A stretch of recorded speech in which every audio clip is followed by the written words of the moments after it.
आज के इस वीडियो में हम बात करेंगे माइग्रेन के बारे में कि माइग्रेन किस टाइप का हेडेक होता है, कौन कौन सी कंडीशंस में माइग्रेन बढ़ जाता है, आप माइग्रेन को कैसे कंट्रोल कर सकते हैं और सबसे लास्ट में बताऊंगी कुछ बहुत अच्छी होम्योपैथिक रेमेडीज़ जो माइग्रेन को बहुत इफेक्टिवली ट्रीट करने में बहुत हेल्पफुल है। So hello everyone, I am doctor Maulishree Soni, founder of Reva home and wellness clinic Bengaluru, and welcome all of you to my channel.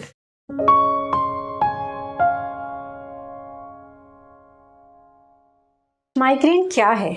Migraine एक ऐसा हेडेक है जिसमें बहुत तेज़ सर दर्द होता है, उसकी इंटेंसिटी बहुत सीवियर होती है, सर में काफ़ी ज़्यादा भारीपन का एहसास होता है, साथ ही साथ काफ़ी ज़्यादा पल्सेटिंग टाइप का हेडेक होता है, कंजस्टिव होता है, ऐसा लगता है जैसे पूरा सर जकड़ गया है कि सर बहुत भारी हो गया है। माइग्रेन अधिकतर वन साइडेड होता है, या तो राइट में हो सकता है, लेफ्ट में हो सकता है, बैक साइड में हो सकता है। अब माइग्रेन के साथ और कौन कौन से सिम्टम्स एसोसिएटेड होते हैं? जब आपको माइग्रेन का अटैक आएगा तो उसके साथ साथ कई बार देखा गया है कि बीपी भी बढ़ जाता है, पल्स रेट बढ़ जाती है, पसीना बहुत ज़्यादा आता है, आंखों के आगे एकदम से अंधेरा छाने लगता है, चक्कर भी आने लगते हैं।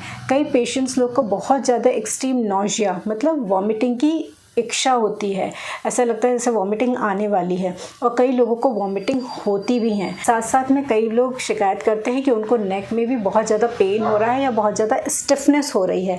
हेयर फॉल का इशू भी बहुत ज़्यादा देखा जाता है, और साथ ही साथ जो पेशेंट है वो लाइट के लिए और साउंड के लिए दोनों के लिए बहुत सेंसिटिव होता है। तो जब भी आपको हेडेक के साथ साथ ये सब भी हो रहा है तो आप समझ जाइए कि ये माइग्रेन है, न कि नॉर्मल हेडेक। माइग्रेन कितने ड्यूरेशन का हो सकता है? माइग्रेन में हेडेक जो है वो कई बार कुछ घंटों तक होता है, जैसे 4 से 5 घंटे तक नॉन स्टॉप पेन हो सकता है, लेकिन कई बार ये हेडेक जो है वो 2, 3, 4 दिन तक भी चलता रहता है, जिसके कारण पेशेंट में बहुत ज़्यादा इरिटेबिलिटी बढ़ती है और डे टू डे जो उनकी लाइफ है वो भी काफ़ी ज़्यादा इफेक्टेड हो जाती है, उनका काम जो है वो भी काफ़ी ज़्यादा सफ़र करता है। माइग्रेन में कई बार फ्रीक्वेंसी भी देखी गई है, कई बार लोग बताते हैं कि उनको हफ्ते में एक बार माइग्रेन होता ही होता है, कुछ लोग बोलते हैं कि उनको हर 15 दिन में या हर 1 महीने में या हर 6 महीने में एक बार माइग्रेन का अटैक ज़रूर आता है। आइए अब हम बात करते हैं माइग्रेन के कॉजेज़ की, क्या कारण हो सकते हैं। सबसे पहला है हार्मोनल डिस्टर्बेंस या कि हार्मोनल चेंजेस।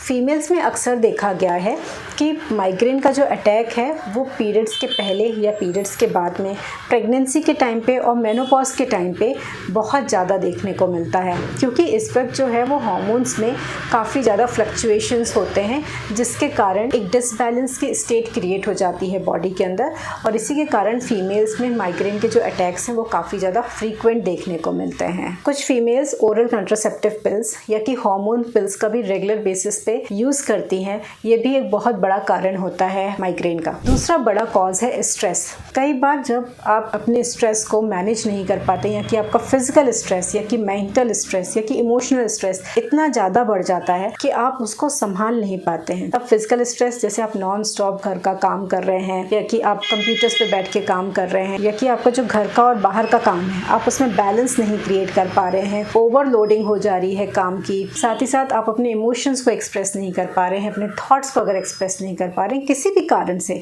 अगर आपको जैसे कि बोलने की फ्रीडम नहीं है और आपको गुस्सा आ रहा है, आप गुस्सा एक्सप्रेस नहीं कर पा रहे हैं। तीसरा इंपॉर्टेंट कारण है किसी भी स्टिमुलेंट का एक्सेसिव यूज़। कई लोग होते हैं वो चाय या कॉफ़ी बहुत ज़्यादा पीते हैं या कि अल्कोहल बहुत ज़्यादा लेते हैं, उसकी वजह से भी माइग्रेन के अटैक्स आ सकते हैं। दूसरा एक बहुत मेजर कारण है sensitivity to light and sound.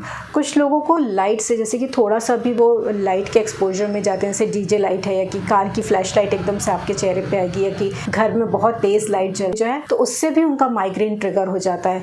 कोई बहुत तेज़ आवाज़ में बात कर रहा है, या कि कोई बहुत तेज़ वॉल्यूम में टीवी देख रहा है, या कि म्यूज़िक सुन रहा है, उससे भी माइग्रेन हो सकता है। इसके अलावा जब वेदर चेंज होता है, जैसे कि आप अगर समर वाली कंडीशन में और अचानक से आप दूसरे सिटी चले गए हैं जहाँ पे वेदर कोल्ड है, तो चेंज ऑफ वेदर की वजह से भी माइग्रेन हो सकता है। नेक्स्ट, कई लोग ट्रैवल के टाइम पे, जैसे जब वो हाई एल्टीट्यूड पे जाते हैं कि जब वो प्लेन से ट्रैवल करते हैं तो भी उनको माइग्रेन हो सकता है, उनको चेंज ऑफ एल्टीट्यूड से भी इशू हो सकते हैं।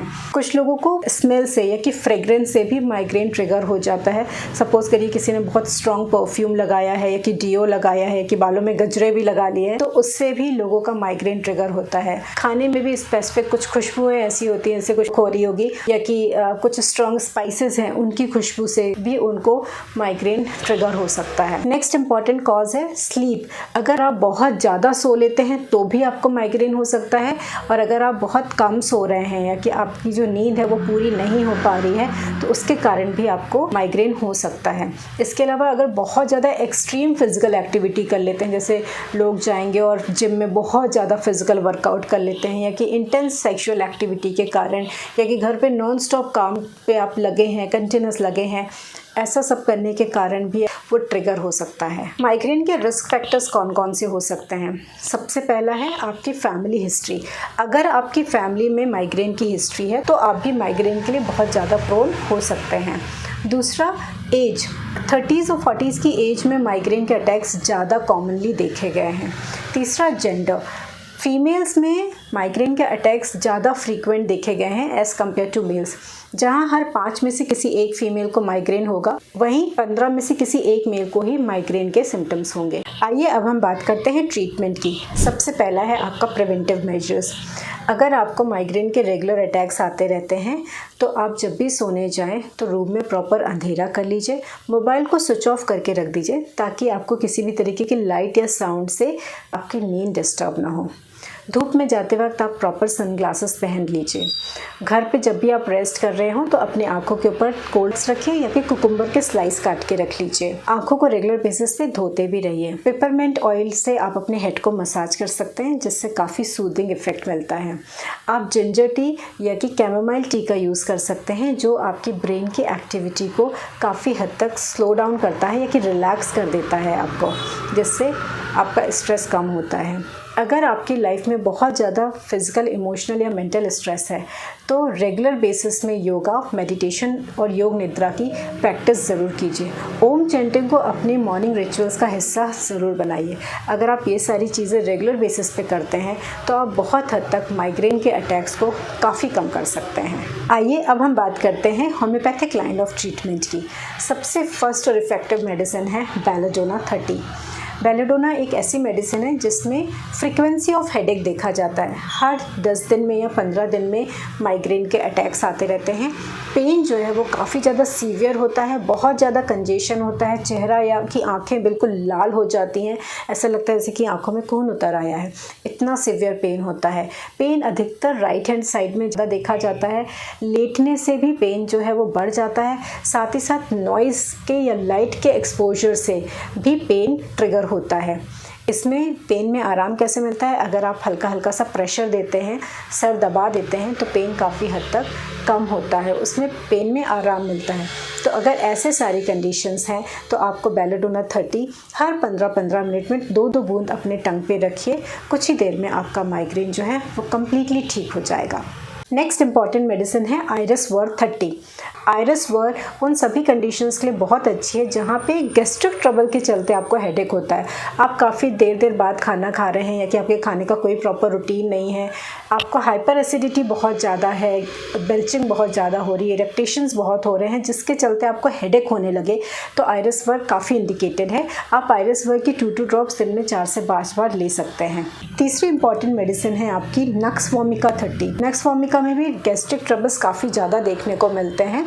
इसके साथ साथ जो पेशेंट है वो काफ़ी ज़्यादा मेंटल वर्क बहुत करता है, पूरे टाइम बैठे बैठे रहेगा, फिजिकल एक्टिविटी काफ़ी कम होती है लेकिन मेंटल एक्टिविटी बहुत ज़्यादा है, अपने काम के लिए काफ़ी ज़्यादा डेडिकेटेड रहता है, रात दिन एक करके मेंटल वर्क कर रहे हैं, परफॉर्मेंस अच्छी इंप्रूव करने के लिए काम कर रहे हैं। और ये लोग काफ़ी ज़्यादा अल्कोहल और टोबैको का या कि टी एंड कॉफ़ी का भी एक्सेसिव यूज़ कर रहे होते हैं। नेक्स्ट मेडिसिन है स्पाइजीलिया 30। जब भी माइग्रेन का अटैक अगर लेफ्ट हैंड साइड पे आता है तो स्पाइजीलिया एक काफ़ी इंडिकेटेड मेडिसिन है लेफ्ट साइडेड माइग्रेन के लिए। नेक्स्ट मेडिसिन है सिपिया 200। सिपिया एक ऐसी मेडिसिन है जो फीमेल्स के लिए काफ़ी इंडिकेटिव है, जहाँ पे फीमेल्स जो हैं वो काफ़ी ज़्यादा हैरान परेशान सी रहती हैं, पूरे दिन घर के कामकाज में लगी हैं, घर का ख्याल रख रही हैं, घर के लोगों का ख्याल रख रही हैं और ख़ुद का बिल्कुल भी ख्याल नहीं रख रही हैं। ना खाने पीने का कोई ठिकाना है, ना रेस्ट का कोई ठिकाना है, काफ़ी कम रेस्ट मिल पा रहा होता है, इरिटेशन बहुत ज़्यादा है। अगर ऐसी सारी कंडीशंस है और इसके साथ साथ अगर आपको हेडेक बहुत ज़्यादा होता रहता है आए दिन, तो आप सिपिया 200 की एक डोज वीकली बस लीजिए, मीन्स वीक में सिर्फ एक बार लीजिए।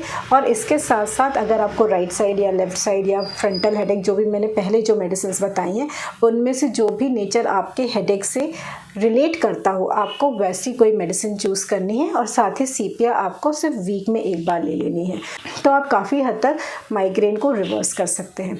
और लास्ट में एक बहुत इंपॉर्टेंट इफेक्टिव मेडिसिन है, दैट इज़ चियोनेथस मदर टिंचर।